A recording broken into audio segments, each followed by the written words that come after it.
How many images have you seen in the last week that you can still remember clearly in your head right now? Take a moment, close your eyes, think about it. Not liked, actually remember in detail. Here's one that I've not looked at in years. It's from Rwanda, 1994. A man's face shot in profile, mouth open like a silent scream, his face and skull covered in the deep raised scars of machete blows, made by legendary photographer James Nachtwey. It won the 1995 World Press Photo of the Year. This is not like a famous photo that most people outside the journalism world haven't seen, but I just described it to you, and if you find it right now, I'll put a link in the description box below. You'll know immediately why it exists and why it's clear and seared into my head. You will feel it before you can even explain it. I'm not going to show you the image because of copyright issues, but both photographers I'm going to reference today, I have links to their work in the description box below, so you can open up their websites in a separate window if you want to follow along, or afterwards just go spend some real intimate time with their work. But not showing you the image is kind of the whole point of today's episode. The most powerful images do not need to be in front of you to exist. They live in you after a single viewing. And right now, most of us are making work that disappears within 48 hours of posting it. And that is what we're talking about today. Before we go any further, this episode is brought to you by my own store, Ask Mott. If YouTube is the free version of what I do, AskMott.com is where we actually work.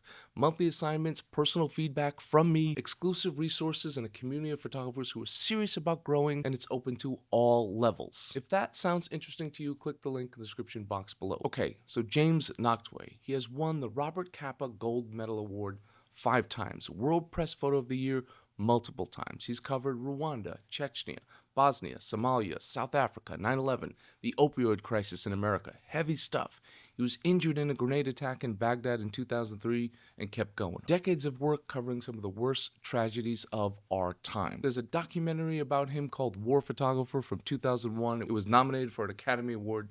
Watch it. Watch it after this, seriously. Now let me describe how he actually works, because this is important. He shoots wide. He gets physically close. His compositions are daring and deliberate, even inside total chaos around him. Strong diagonals cutting through the frame, deep, dramatic shadows used almost architecturally. He's chasing the artistic frame inside the worst moments imaginable. The light, the composition, the graphic weight of the image, all of it is intentional. The shadow in his frames is not an accident. It's a conscious decision. And that tension between something visually beautiful and the horror of what he's documenting is part of what makes his work so hard to look away from. Now back to the Rwanda photograph. The man in it had just been liberated from a Hutu concentration camp during the Rwanda genocide, starved, attacked with machetes, could barely walk or swallow when the photo was made. Nachtwey made eye contact with him. Through body language, he asked if he could photograph him. The man agreed without speaking, and at one point he turned his face toward the light. That is when Nachtwey made the picture. And when talking about his own work, this is what Nachtwey says. And I want you to kind of sit with this. He says,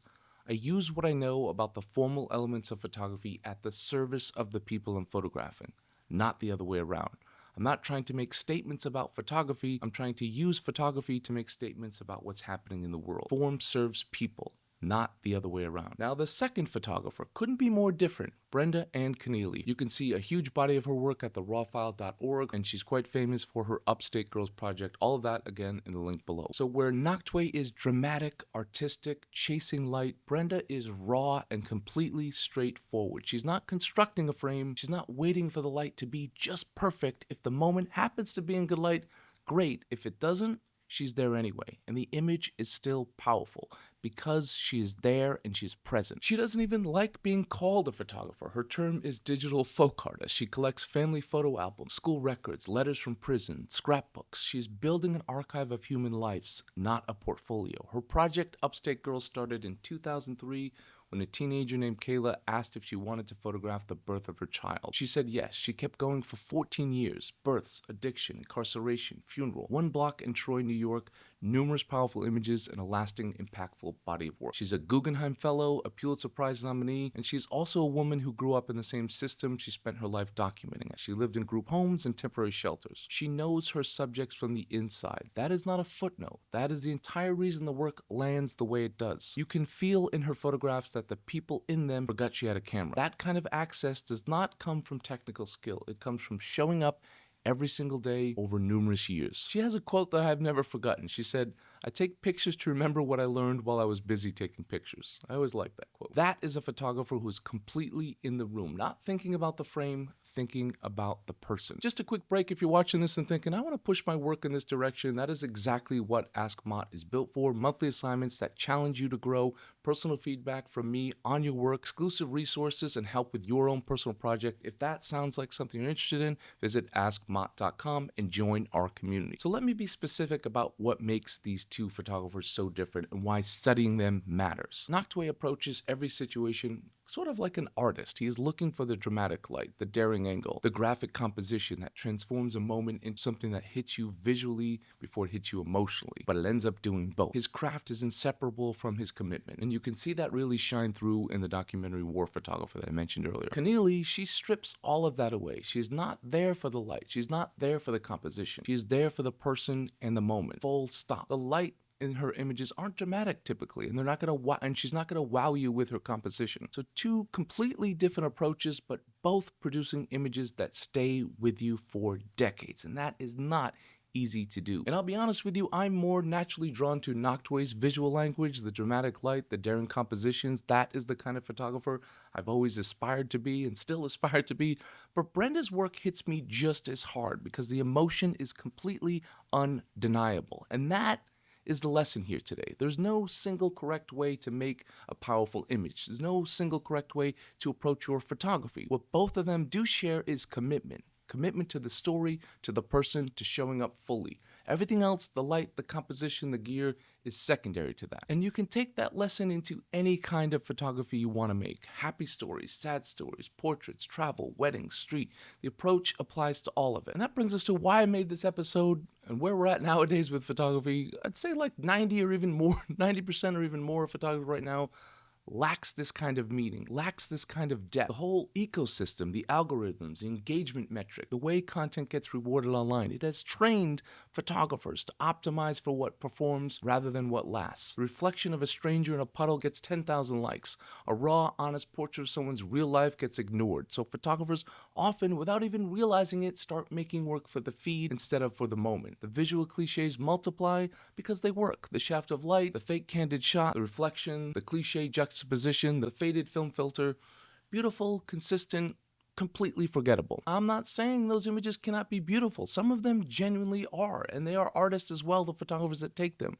I have made a lot of these shots as well, but beautiful and memorable are not the same thing. You can scroll past beautiful. You can't scroll past something that makes you feel a specific emotion you were not prepared for. And that is not a knock on anyone. It's an invitation to ask yourself a different question. Not does this image look good, but will someone remember this in 10 years from now? And will they feel something? Nachtwey's Rwanda photograph is 30 years old. Kenneally's been on the same project for over decades. Their images will outlive every viral post made this week. And I want to leave you something from my own work. And I've always struggled with this. I was in Kenya photographing orphaned elephants for a little story I was doing.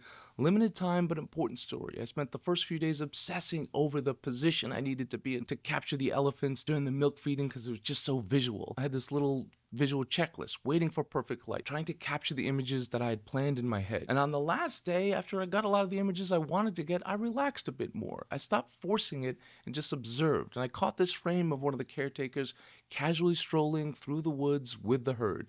It was like he was just one of them, an image I had never ever imagined or planned for. The light was not magical. Nothing about it was technically perfect, but being fully present in that moment, being open in that moment is what made it work. And that is what I want for you guys, or for you if you care about this kind of stuff. So go spend some real time with both of the photographers I listed. Again, links in the description box below. Not the greatest hits, the whole bodies of work. Take notes on what you feel, not what you notice technically. Don't care about what camera they use. That's not going to help you. Ask yourself what decisions they made, where they stood, what they waited for, what it cost them to get that close. And then give yourself a little assignment. Go make one picture this week that means something to you. Not a series, not a project, just one picture, being fully present, fully committed. Let the moment tell you what to do instead of the other way around, and later grow into a more meaningful project. Anyone watching this has it in them to do that. You just have to stop optimizing for the wrong thing. That's it for today, guys. If you're interested, if you made it all the way through, if this is kind of your thing, if you're vibing with this, Check out the Ask Mott community. It's a monthly paid subscription, but you get access to me with real assignments, critique with your work, help with your personal project, and a community of photographers going through what you're going through. I also offer one-on-one classes and workshops. You can check all that and more at askmott.com. If you have any questions about today's episode, ask me in the comment section. Thank you guys for tuning in. Don't forget to like, share, and subscribe, and don't forget to have a wonderful day.